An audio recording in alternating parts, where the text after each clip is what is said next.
Good afternoon, everybody. My name is Shaun Keating. I am the Director of Undergraduate Admissions here at Cardinal Stritch University.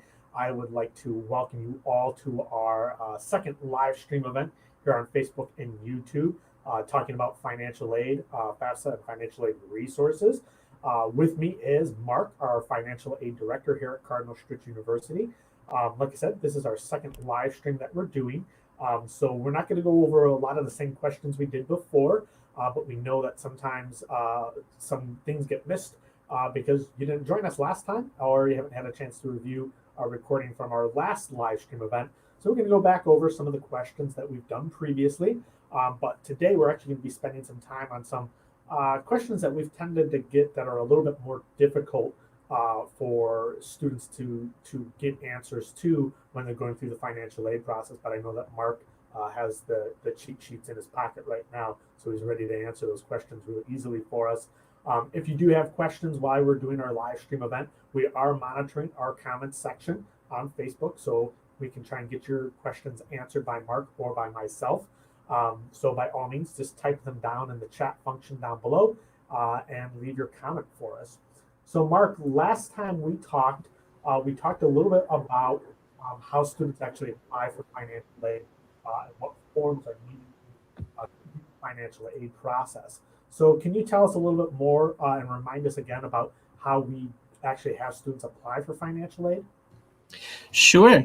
So the first step in applying for financial aid is actually going to get that FSA ID. It's a username and password that you're going to use for all of the federal websites that the government has for financial aid. So for incoming freshmen, both you and most likely a parent will need an FSA ID with different email addresses. So don't use the same email address. That's a big tip. So you can get your FSA ID if you don't have one at fsaid.ed.gov. And so you can set that up. You also could go to studentaid.gov, and there is a link on there as well to set that FSA ID up. So once you have that, that's the first step. Then you can actually go in and you can fill out the FAFSA. And so if you will be in school for fall of 21, you would do the 21-22 FAFSA using your 2019 taxes. So not the taxes you're either completing or just completed, but the ones from the year before, 2019 taxes. And like I always say, if you need help with the FSA ID, if you want someone to help you with the FAFSA, contact the financial aid office, contact us if you're coming to Stritch. Even if you're thinking about coming to Stritch, contact us. Or if you know you're going to another school, contact the financial aid office. They have people there that will sit with you to do that FAFSA, walk you through it, walk you through the FSA ID to get all that completed.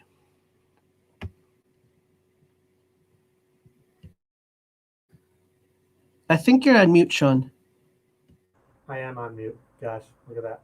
I do want to share my screen though real fast so everybody can actually see what the FAFSA website actually does look like. There's always sometimes confusion from people about what the website looks like or where they should go. I know I've encountered students and prospective students that have asked about FAFSA.com versus FAFSA.gov versus studentaid.gov.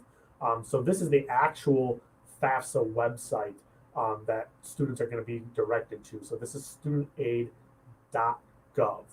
So this is where we direct students to go and complete their FAFSA and to get their ID numbers and everything. Yep. Exactly. One thing too is never pay anybody to help you with the FAFSA. The first word in the acronym FAFSA is free. So it's the free application for federal student aid. So you never want to be on a website where they're charging you anything. Never pay at all. If you want help, like I said, you come to the financial aid offices and we'll help you. Yeah, perfect. Fantastic. So Mark, one of the other questions that we typically get from students is deadlines. What types of deadlines are there for financial aid? Sure. So every school is a little bit different. So you want to check with your school, make sure you're up on all of those. So at Stritch, we have what we call as a priority deadline of December 1st. And so by December 1st, we would like students to have their FAFSA and all application materials in. Now, that doesn't mean you're not going to get financial aid after December 1st. It just means that we have some first come, first served grants, meaning, we only get a pot of money for the year, and once it's spent, it's spent.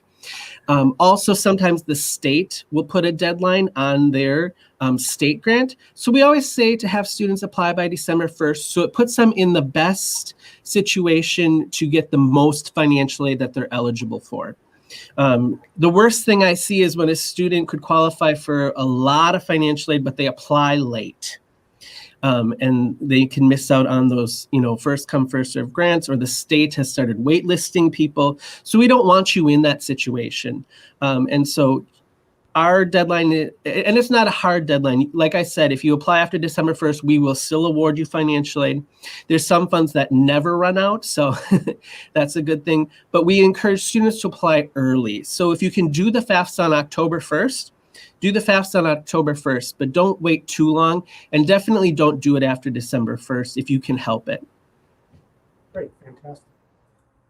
Another question we get, especially during these really unusual and difficult times for a lot of people, is so students who are current college students and maybe their financial circumstances have changed, or their families' finances have changed, or, for example, a prospective student, whether they're coming to Stritch or another university, they've been financially impacted by family's job loss, reduced income. So what if we package a student with a financial aid award, but they come back to us and say, that it's just not enough? What are their options, Mark? Sure. So if the family's financial situation has changed, the next thing to do is talk to the financial aid office. A lot of times there is stuff that we can do to actually change the FAFSA to make it a more accurate picture of your current financial situation. So come talk to us, come meet with us, set up an appointment. We'll walk you through any documentation we might need, whether the situation change is a job loss, a job change, or something has changed in your family. Make sure that we're aware of that, because we will maybe be able to do something to change the FAFSA actually. Sometimes students think that they can't do the FAFSA because, 2019 is not an accurate picture anymore, but really still do the FAFSA, because that's the first step. And then we can address, after you do the FAFSA, we can address the change in the situation to see what we can do, see if we can change any data elements to make it a more accurate picture. If there's no real change in your financial situation, but the bill is too much, it's not what you were expecting or are able to pay, you still want to contact the financial aid office, contact the admissions office. We can walk you through other options that are out there, whether that be from the federal government or from the private loan industry. We can talk to you about what those are, how do you apply for those, what are the pros and cons. Also, I always say, if we're really close, make sure we're aware of that, because sometimes a scholarship will come across my desk, and I know I have that exact student, who just came to me and is a really great student, but we're about $1,000 off, and this $1,000 scholarship came across my desk. So make sure you're always communicating and you're open and honest about the financial aid process, because we're here to help you. The financial aid office is really here to break down the financial barriers you may be facing. And so we don't want to put any extra hoops in your way. We want to really just make sure we're working with the most accurate financial picture for you. Great, thanks so much, Mark. You kind of touched a little bit on this next question that I wanted to review from our last live stream. So if students don't apply for financial aid this year for whatever reason, will that affect their eligibility for financial aid subsequently? It will not. So financial aid is really a year picture. So we collect a FAFSA from students every year, and we do a new award every year. And so that award is going to be based on the new FAFSA data. So if you didn't do a FAFSA your freshman year, the scholarship was enough. It puts you in a situation where you could just make those payments. That's great. But if sophomore year that's not the case, do the FAFSA. We'll assess you for that year and award you financial aid. So every year is really a new eligibility check, really. And so, you know, I've had students who didn't do the FAFSA their freshman, sophomore, junior year. Come senior year, they're like, you know what, things have changed. They did the FAFSA, we've awarded them financial aid based on that. So every year we're really assessing your eligibility with a new set of eyes, really, a new set of eligibility we're looking at. It's a new tax information on the FAFSA. And so, you know, every year make the decision that's right for you and your family. Great, thanks, Mark. What about when a student wins a scholarship? Is their financial aid package reduced? If so, does the scholarship replace loans or grants? Sure. So most of the time, if it's an outside scholarship, it just gets added to the financial aid package, and we don't have to reduce things. If we do, because of cost of attendance or financial need, because there are rules by the government that govern those, what we would always reduce first is the unsubsidized loan. Because that accrues interest. And then if we have to, we would go to the subsidized. So we would be reducing loans first. We don't have a policy where we're reducing any stretch aid for outside scholarships. So that is not something that we tend to do. Most of the time, if we have to reduce, we're reducing those loans. Great, fantastic. Thank you so much. So we're going to kind of dive into some of the more difficult questions. And just a reminder for everybody that's watching right now, if you do have questions that you want us to answer live here on the live stream, just type them into the comments below and they'll pop up on our feed. And we'll get answers to those questions as soon as we can. So Mark, one question that we get occasionally is, does strict practice need blind admissions, or will applying for financial aid hurt students' chances of being admitted? Go right ahead. Sure. So we do practice need blind. We actually don't award financial aid until the student is actually admitted. So, you know, when we're assessing eligibility, we make sure the student is admitted to the university before we actually put out a package for them. So it is need blind. We're not worrying about, when we're looking at whether you're accepted to Stritch, we're not worrying about what your need is, what your income is. That's actually a second step to being admitted to the university. Yeah. And I can say, as director of admissions, we don't go back and rescind offers of admissions. Right. Either. So we are often finding out much later on in the admissions process, students may have registered for classes, they paid their initial deposits, they're committed to coming to the university, and we're saying it's after we've gone through a lot of those major steps in the college selection process. So financial need does not impact admissions. Yeah, and Stritch is really here. Our mission is very focused on serving the underserved. So we welcome all kinds of students, whether you have a great amount of need or whether you have no need, you're welcome here. We really want to make sure that education is accessible to all. Awesome, thank you, Margaret. So big question we always get, especially for moms and dads out there, is how much debt do students have when they graduate? What percentage of students graduate with? Sure. So in terms of how much debt students have when they graduate, so that is really an individual by individual case, but I will say we do report averages on a lot of federal reporting, and we're hovering right now around the 30,000 when a student graduates. So high 20s, low 30s of debt when a student graduates. And we're also hovering about in the high 60%, sometimes low 70s of students that do take out loans and have loans when they graduate. So it kind of changes every year. Every year we pull that data when we're reporting. One thing that I will say that we're doing and we're trying to beef up at the university is a lot more education about student loans. We do have a great product known as Grad Ready, which is a financial literacy product, but it's free to students and it's on our website, and they have a really great repayment curriculum. So that students can, you know, while they're in school, start to see what repayment is going to look like, how that works. Studentaid.gov also has a great loan repayment calculator, so they can start exploring, you know, what does my repayment look like now? And, you know, we really recommend that students do that every year. So, you know, freshman year, I borrowed this much. What does repayment look like? and keep doing that so that that's something always in their mind, so that when they graduate and 6 months down the road, they're not like, what? I will also say that with federal loans, the key, like with financial aid, the key to federal loans and navigating them is communication. So find out who your loan servicer is on studentaid.gov, communicate with them.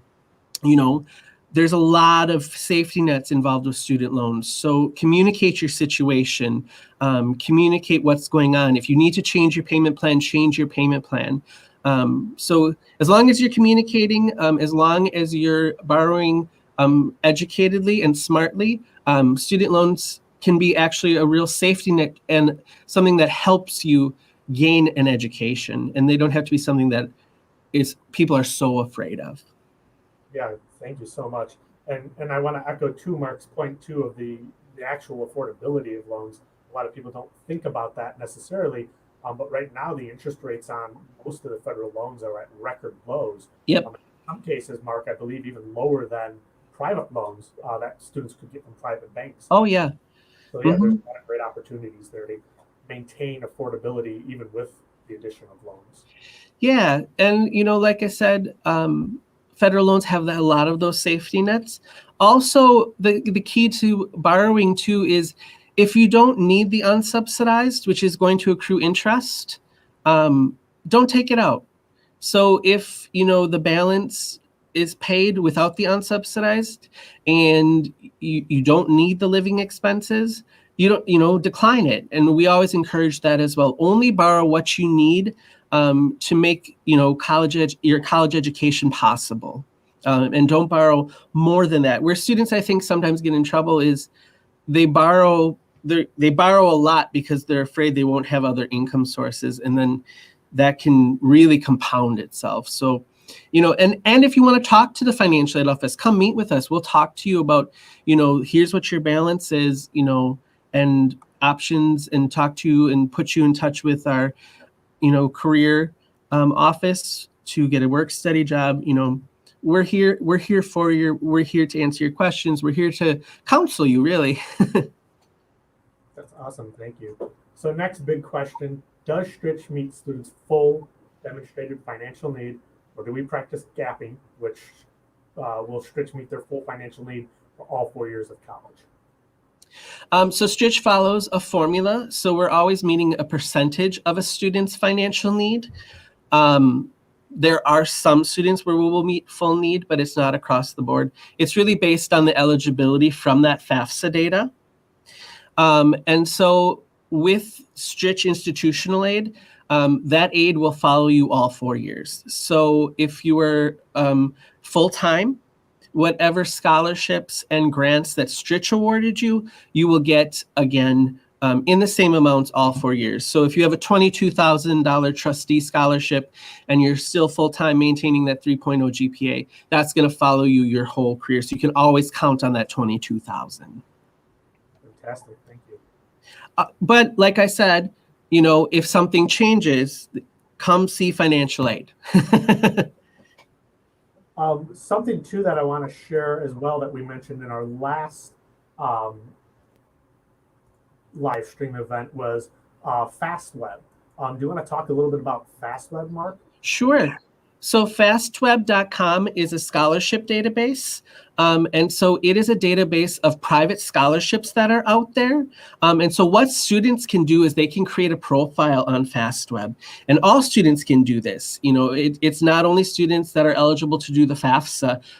International students can also create a profile here. And what Fastweb will do is they will send you scholarship applications that match that profile. So there's a lot of outside scholarship aid out there. A lot of years, it's not even all given out or awarded. So apply for as many scholarships as you can.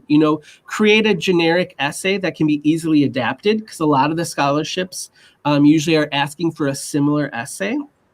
And apply for all of them. Don't ignore the small amounts too. They usually have smaller application pools. So just because a scholarship is $250, don't ignore it. You can really compound those and add those up. I have a student who has so many small scholarships that we've actually had to reassess eligibility, which is a really great thing because they've brought in all this free money.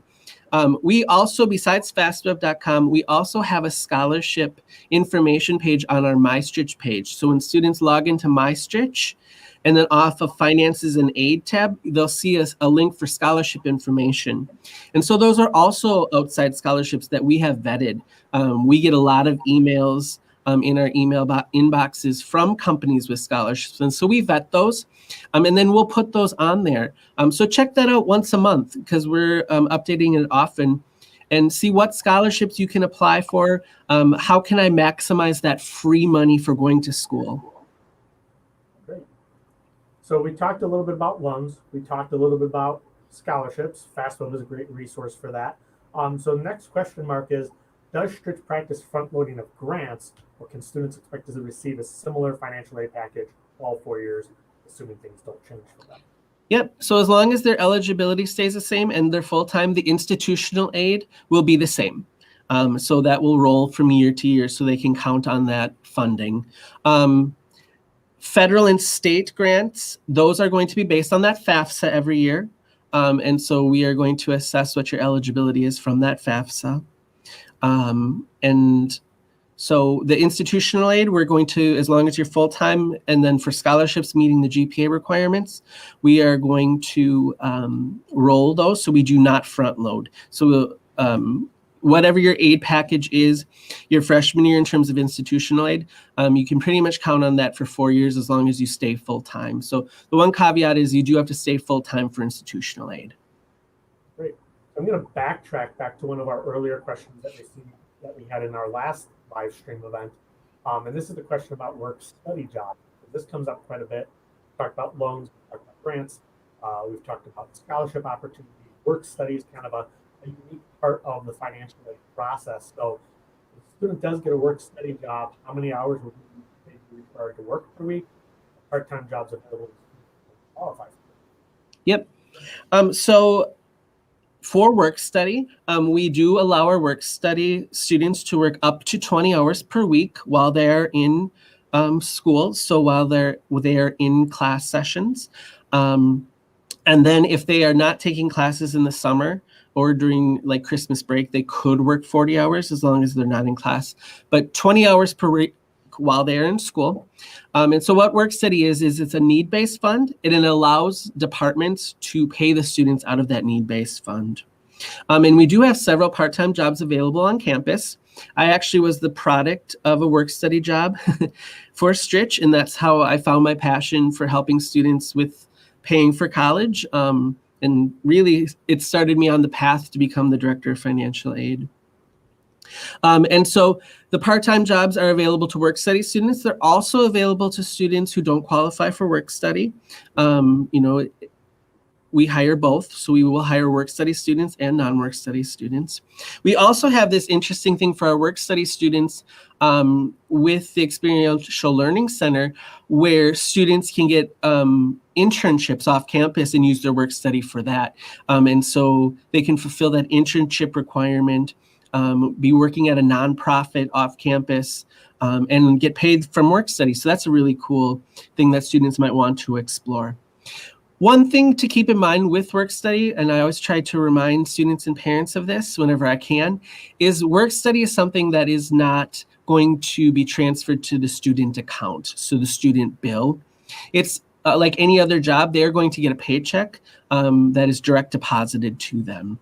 And so when you're figuring out, when you get the financial aid award and you're figuring out how much of this financial aid award is covering the balance, you do want to take work study out of that calculation because it is a potential. It's contingent on them getting the part-time job, and their pay is going to then be based on the hours that they work, based on their schedule and the availability that the department has of hours to give them. And so take that out of the calculation. I will say, though, some students do use it to help them with their payment plans. They can work with payroll and have some of their check directly transferred to their student account. So that is a way that it can actually help pay down that bill. But when you're initially figuring out, okay, how much does my financial aid cover, you do want to take that work study out.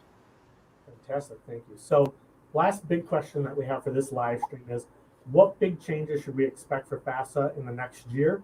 The student is a current high school junior or not ready to transfer from another college or university. Sure. So the stimulus law that was signed on December 27th had some big changes for financial aid, and they're really good changes.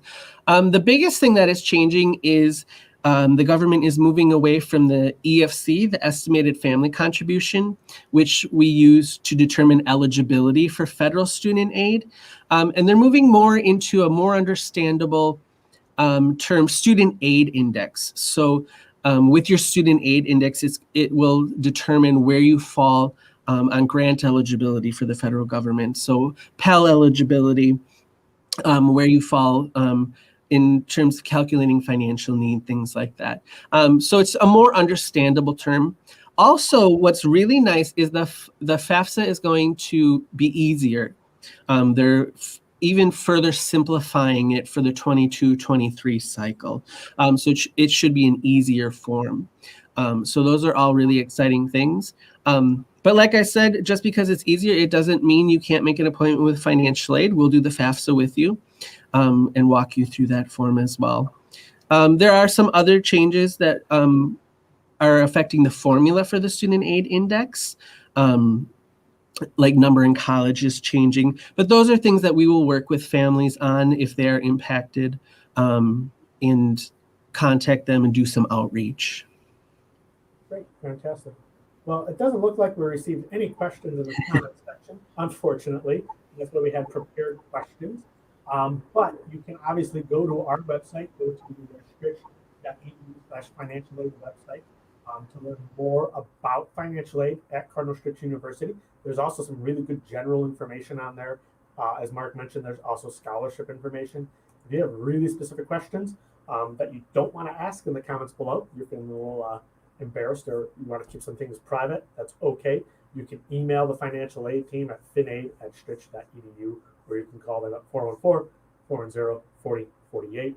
And you'll get one of the fantastic financial aid counselors, or maybe Mark will even pick up the phone, depending on the time of day and the week. So there's great opportunities for you to ask your questions, whether you want to ask them privately or in person. Just checking back one more time into the comment section. I don't see anything else there. But hopefully this live stream and last week's live stream has been really useful for you. We are going to upload these live streams to our YouTube page so you can watch them back. We answered some more difficult questions from Mark this time, although I give you an A+ mark. You answered those wonderfully. But if you do have questions, by all means, let us know. We're happy to help you, especially as you're concluding your college search, or maybe you're just starting your college search and have questions about financial aid. So we're going to go ahead and end our broadcast today. So thank you very much, everybody. Thank you very much, Mark. And look to email us at one of the emails down below. Thank you, everybody.